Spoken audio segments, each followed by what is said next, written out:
आज मी chicken cut करतोय. Chicken curry बनवणार आहेत. तर नमस्कार मित्रांनो, मी आकाश भटकर काम करतो शिपवर. आमचं व्हेजिटेबल स्टोअर आता पूर्ण रिकामं झालं आहे. लास्ट प्रोव्हिजन येऊन 2 महिने होऊन गेले. तरी त्या फक्त ॲपलचा 1 बॉक्स आणि लिंबाचे 2 बॉक्स उरलेत आणि 2 बॉक्स दुधाचे उरलेत. आणि तुम्हाला माहितीच आहे मी व्हेजिटेबल कट करतो, पण आता कट करायला काय उरलंच नाही आहे, म्हणून मी आज चिकन कट करतोय. तर चिकनची अशी पाकिटं येतात. अशी मला 3 चिकन कट करायचे आहेत. तर सर्वात आधी मी वायर ग्लोव्ज घालतो, सेफ्टी फर्स्ट, कारण खूप दिवसानंतर चिकन कट करतोय. नाईफ वगैरे स्लिप झाली तर हा ग्लोव्ज असल्यामुळे हात कट व्हायचं टेन्शन नाही.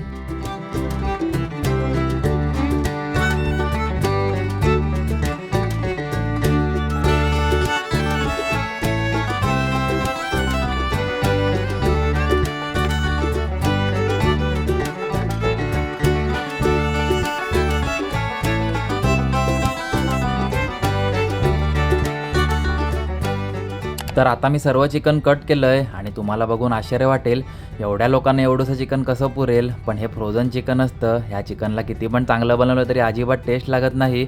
आणि हे थोडं जरी ओव्हरकुक झालं तरी ह्याचा किमा बनतो. त्यामुळे हे चिकन जास्त कोणी खातच नाही.